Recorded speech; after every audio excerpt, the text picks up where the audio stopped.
Bersiwak di bulan Ramadan tidaklah sama dengan bersiwak di luar bulan Ramadan. Ketika seseorang sholat di luar Ramadan menggunakan siwak, Rasul katakan apa dalam hadis, rakaatani bisiwak khairun min sab'ina rak'ah bila siwak. So, 2 rakaat dengan menggunakan siwak itu lebih baik daripada 70 rakaat tanpa menggunakan siwak. Itu di luar Ramadan.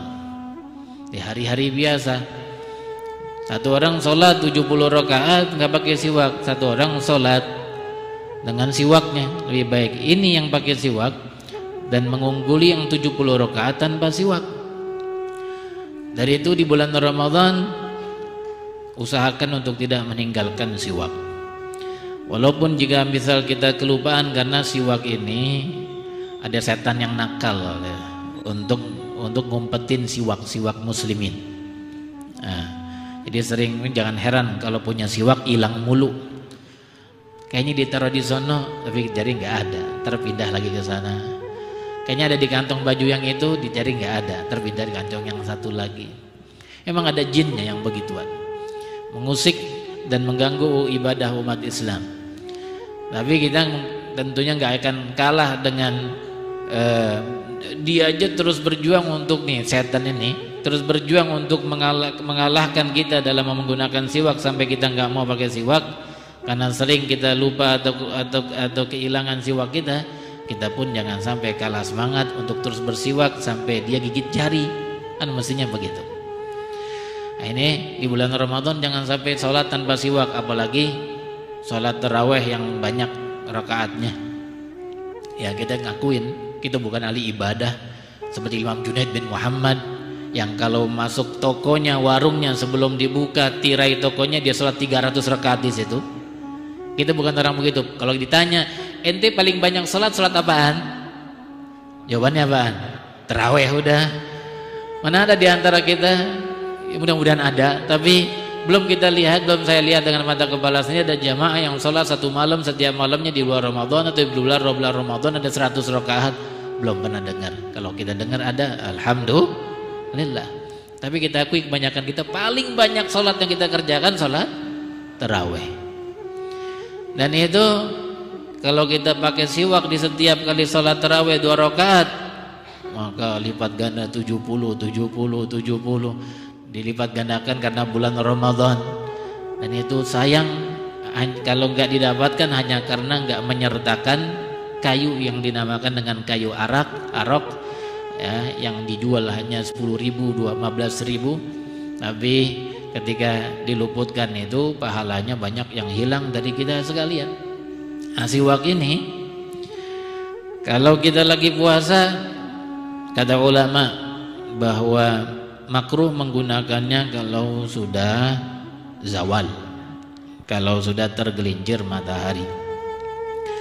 Begitu yang dikuatkan oleh kebanyakan ulama, terutamanya dalam mazhab Imam Syafi'i. Hanya Imam Nawawi mengatakan enggak makruh. Kebanyakan ulama mengatakan makruh kalau sudah masuk waktu zuhur masih menggunakan siwak.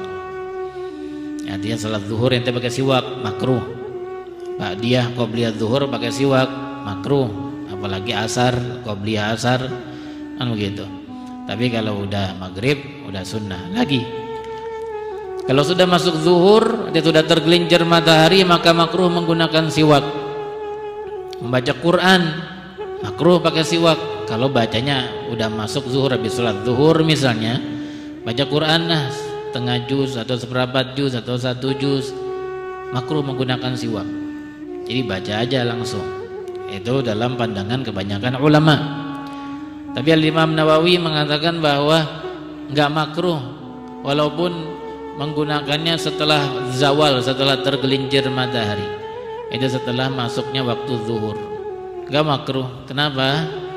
Karena enggak ada larangannya. Adapun ulama-ulama yang mengatakan makruhnya itu menggunakan siwak setelah zuhur masuk waktunya, itu diambil dari sebuah hadis yang disabdakan Nabi kita Muhammad sallallahu alaihi wasallam. Kata Rasul dalam itu hadis, la khulufa mis-shaim atyab indallahi min rihil misk. Sungguh bau mulutnya orang yang berpuasa di sisi Allah Ta'ala lebih wangi daripada baunya minyak misik, minyak kasturi, minyak yang berasal dari darah kijang atau manjangan. Itu minyak yang terbaik, terbuat dari alam, terbuat dari alam, karena dia berproses sendirinya. Ketika manjangan atau kijang itu mengeluarkan sebagian tubuhnya yang jatuh ketika sudah membesar dan seperti benjolan, lalu jatuh, dan dalamnya itu ada darah manjangan kijang itu. Kemudian lama-kelamaan akan menjadi minyak kasturi. Itu wangi sekali, dan wanginya mulut orang yang berpuasa ketika berpuasa di sisi Allah Ta'ala lebih wangi daripada itu. Kalau Allah Ta'ala katakan lebih wangi daripada minyak kasturi, itu bau mulutnya orang yang berpuasa, berarti berusaha menghilangkannya dengan cara menyiwaknya nggak disukai, nggak disarankan, nggak dianjurkan. Maka ulama mengatakan makruh menggunakan siwak kalau sudah tergelincir matahari. Kenapa harus nunggu tergelincir matahari? Karena umumnya orang itu bau mulutnya sudah muncul ketika sudah siang. Adapun kalau masih jam 7 pagi, jam 8, jam 9, mulutnya masih segar, masih belum tercium baunya karena perutnya masih belum kosong betul. Tapi kalau sudah siang, ketika perut sudah mulai kosong, maka bau yang ada dari dalam akan muncul di mulut dan kemudian tercium keluar. Dari itu dikatakan ulama makruhnya kalau sudah tergelincir matahari, yaitu sudah masuk waktu zuhur, karena saat itulah mulut kita sudah mulai tercium baunya. Menghilangkannya dengan menggunakan siwak makruh, begitu kata ulama. Imam Nawawi mengatakan di dalam hadis ini nggak ada larangan. Yang ada cuma Allah kabarkan, hadis Rasul kabarkan bahwa bau mulut orang yang berpuasa itu di sisi Allah lebih wangi daripada minyak wangi misik. Rasul kabarkan demikian, nggak ada larangan, nggak boleh menggunakan siwak. Makanya Imam Nawawi mengatakan nggak apa-apa kalau menggunakan siwak walaupun sudah masuk waktu zuhur, masuk waktu asar, ya sepanjang hari ini dari pagi sampai sore boleh menggunakan siwak. Itu menurut Imam Nawawi.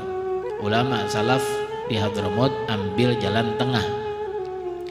Jalan tengahnya apa?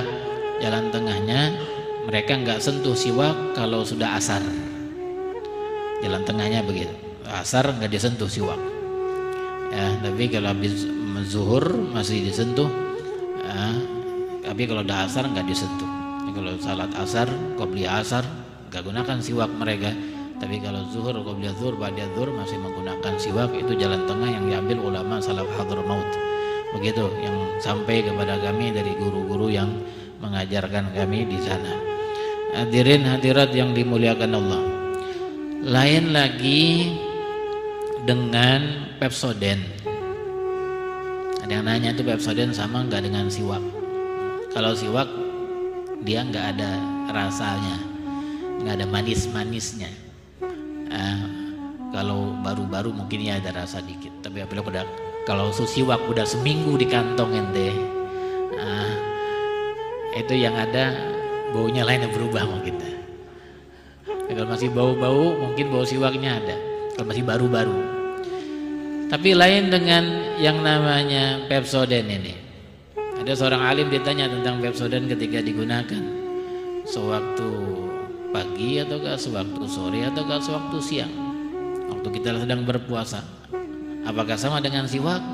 Dia menjawab enggak sama, karena menggunakan sikat gigi dengan Pepsodent ini dengan close up misalnya ya, atau Ciptaden dan sebagainya, karena dia ada rasa-rasanya, rasa min kadang-kadang begitu ya. Close up kan ada rasanya, rasa min begitu. Lain dengan siwak yang ada tanpa rasa alami dia. Maka sama aja dengan mengunyah ilik. Ilik itu artinya kayak permen karet, sehingga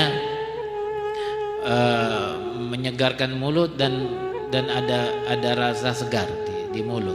Ini membuat penggunaannya hukumnya makruh. Ya, penggunaannya hukumnya makruh.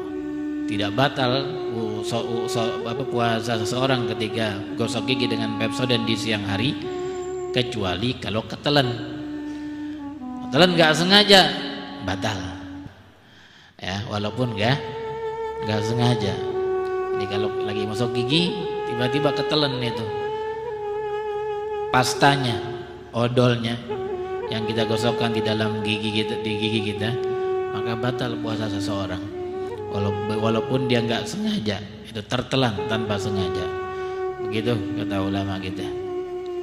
Hadirin hadirat yang dimuliakan Allah, ini yang ingin saya sampaikan di majelis malam ini, dan semoga Allah Subhanahu wa taala memberikan kita manfaat dari yang kita dengar.